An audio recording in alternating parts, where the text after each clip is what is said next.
This is the summary created from the video. Lecture 25 Exception Handling III.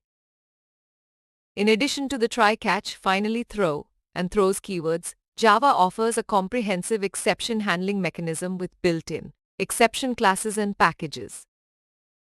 Java allows nested try-catch blocks, enabling the handling of multiple types of exceptions, such as arithmetic exceptions and array index, out-of-bounds exceptions within a single method.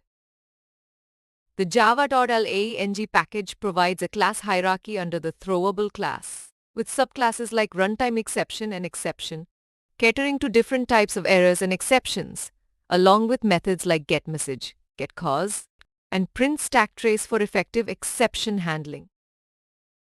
Java supports user-defined exceptions, enhancing program flexibility and robustness by allowing developers to create custom exceptions derived from exception or runtime exception, as demonstrated by the insufficient funds exception in the banking transaction example. Robust exception handling mechanisms are crucial in various Java programming scenarios, such as handling invalid input with the scanner class, managing ArrayList operations, and ensuring proper file I/O operations. After mastering exception handling, the focus shifts to distributed and multi-threaded programming, where Java excels in facilitating the development of Internet programs and multi-threaded applications.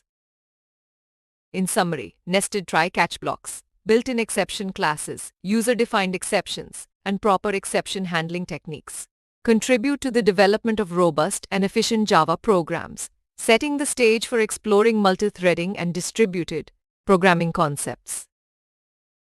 Please stay tuned for more summary videos.